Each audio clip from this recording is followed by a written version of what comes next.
Lanjut perkara nomor 218. Putusan nomor 218 PHPU Wako 23/2025. Demi keadilan berdasarkan ketuhanan Yang Maha Esa, Mahkamah Konstitusi Republik Indonesia yang mengadili perkara konstitusi pada tingkat pertama dan terakhir menjatuhkan putusan dalam perkara perselisihan hasil pemilihan umum Wali Kota dan Wakil Wali Kota Makassar tahun 2024 diajukan oleh Indira Yusuf Ismail dan Ilham Ari Fauzi U. Uskara, pasangan calon Wali Kota dan Wakil Wali Kota dalam pemilihan umum Wali Kota dan Wakil Wali Kota Makassar tahun 2024 nomor urut 3, memberi kuasa kepada Donald Faris dan kawan-kawan selanjutnya disebut sebagai pemohon.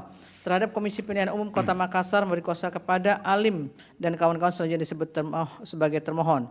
Munafri Arifuddin Esa dan Aja Aliyah Mustika Ilham, pasangan calon Wali Kota dan Wakil Wali Kota dan Pemilihan Umum Wali Kota dan Wakil Wali Kota Makassar tahun 2024 nomor urut 1, memberi kuasa kepada Dr. Hanasiruddin Pasigai dan kawan-kawan selanjutnya disebut sebagai pihak terkait.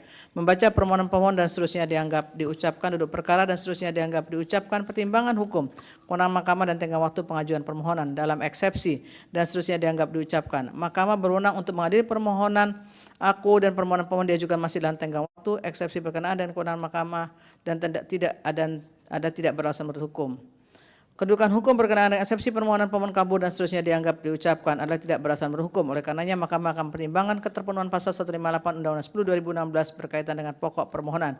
Bahwa berkenaan dengan permohonan aku, pemohon mendalilkan dan seterusnya dianggap diucapkan. Bahwa setelah Mahkamah mendengar dan membaca secara seksama dari pemohon, jawaban termohon, keterangan pihak terkait dan Bawaslu Kota Makassar dan alat bukti yang diajukan serta fakta hukum yang terungkap dalam persidangan, Mahkamah pertimbangan sebagai berikut. Bahwa berkenaan dengan dalil pemohon, termohon dan jajarannya menghambat pemilih untuk menggunakan hak pilihnya dengan cara membuat pemilih harus memilih di TPS yang jauh dari kediamannya dan menempatkan pemilih yang berada dalam satu kediaman pada TPS yang berbeda, serta menahan dan tidak mendistribusikan sebagian formulir C6 terhadap hal dimaksud penyusun daftar pemilih didasarkan pada PKPU 7/2024 serta keputusan KPU 799/2024. Penyusun daftar pemilih juga telah melalui serangkaian tahapan yaitu penerimaan DP4, sinkronisasi oleh KPU dan terakhir pemetaan oleh kabupaten, kota dan seterusnya dianggap diucapkan.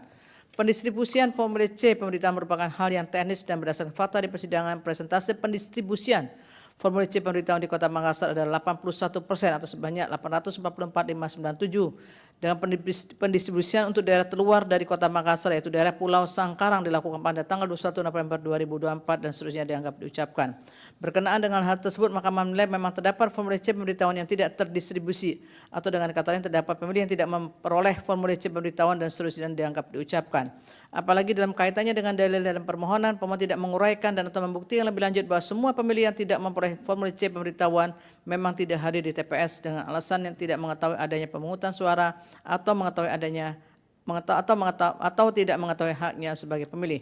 Berkaitan dengan dalil pemohon tersebut juga tidak terdapat laporan dan atau temuan pelanggaran pemilihan dan permohonan sengketa pemilihan ke Bawaslu Kota Makassar dan seterusnya dianggap diucapkan.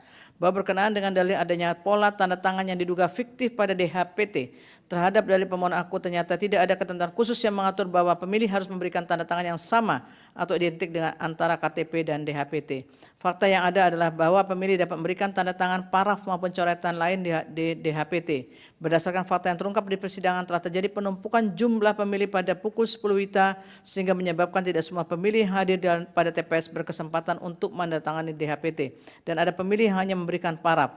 Bahwa jika benar terdapat daftar hadir pemilih yang hanya berisi paraf dan tidak identik dengan tanda tangan di KTP, hal demikian tidak dapat diklaim sebagai indikasi adanya pemalsuan tanda tangan dan atau kecurangan dalam proses pemilihan.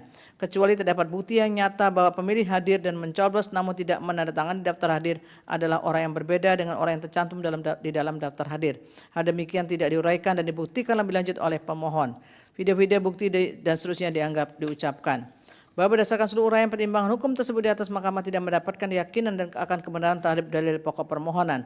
Oleh karena itu terhadap permohonan aku tidak terdapat alasan untuk menunda keberlakuan pasal 158 Undang-Undang 10/2016 yang berkaitan dengan kedudukan hukum pemohon dan seterusnya dianggap diucapkan. Terlebih terhadap permohonan aku, Mahkamah tidak menemukan adanya kondisi atau kejadian khusus dan seterusnya dianggap diucapkan. Sementara itu perbedaan perolehan suara antara pihak terkait dan pemohon dan seterusnya dianggap diucapkan adalah 40,7%. Menimbang bahwa berdasarkan pertimbangan hukum di atas, pemohon tidak memiliki kedudukan hukum untuk mengajukan permohonan aku.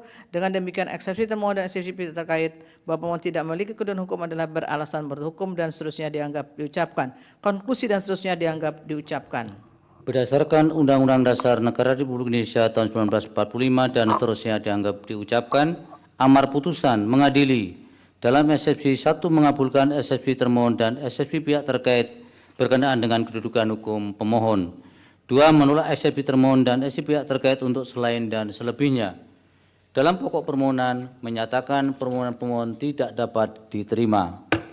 Demikian diputus dalam rapat musyawaratan hakim oleh 9 hakim konstitusi, yaitu nama-nama hakim dianggap diucapkan pada hari Kamis tanggal 30 bulan Januari tahun 2025 yang diucapkan dalam sidang pleno Mahkamah Konstitusi terbuka untuk umum pada hari Selasa tanggal 4 bulan Februari tahun 2025 selesai diucapkan pukul 20 waktu Indonesia Barat oleh 9 hakim konstitusi di atas dengan dibantu oleh Rizky Sabana Yulistia Putri sebagai panitia pengganti serta dihadiri oleh para pihak.